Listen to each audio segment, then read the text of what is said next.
And it looks like the traffic is moving quite slowly. You might want to take Kershaw Street instead. This is 501 headed toward Conway right now.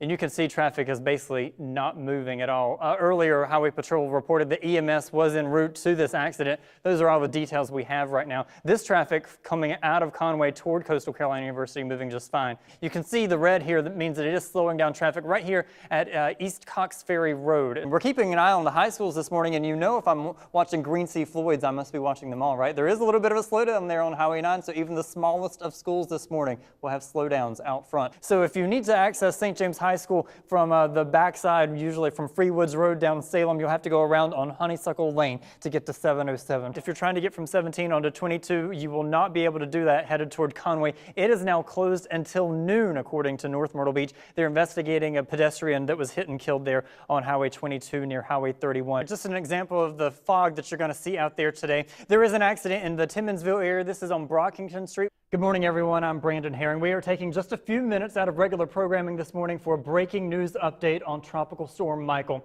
We are tracking the storm as it makes its way through the Carolinas. If you'll excuse me for just a moment, I'm going to ask this lady here if she is still without power. Do you guys have power at this point? No power. It's been out for about an hour? Does that sound right?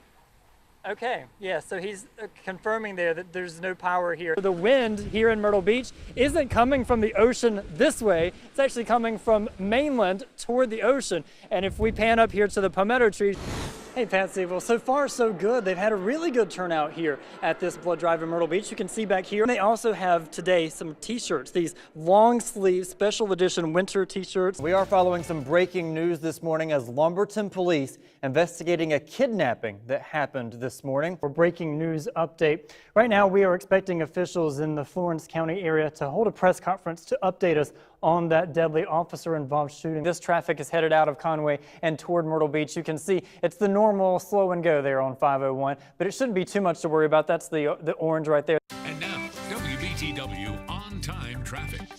All right, here's a live look at 501 University Boulevard there near Coastal Carolina University. You can see the traffic coming toward the beach from Conway, pretty heavy there, but it is moving along just fine. That's good news. Traffic also moving just fine toward Conway. And if we look at the map, you can see it's nice and green out there. No real problems to report, just touches of slowdowns in some spots, but nothing to worry about out there. If you're traveling on 501 from Carolina Forest Boulevard to the 17 bypass in Myrtle Beach, that will take you 5 minutes. It'll take you 6 minutes to get from Glens Bay to Farrow Parkway on 17, and 8 minutes if you're traveling 17 from 82nd Parkway to Mr. Joe White. Lumberson, Pembroke, Laurinburg, everything's looking nice and green out there. No problems for you there. And then Florence, also looking really nice. Just normal congestion starting to build. Nothing too much out of the ordinary. Your drive times, they're looking pretty good this morning in Florence. And that's your check on traffic.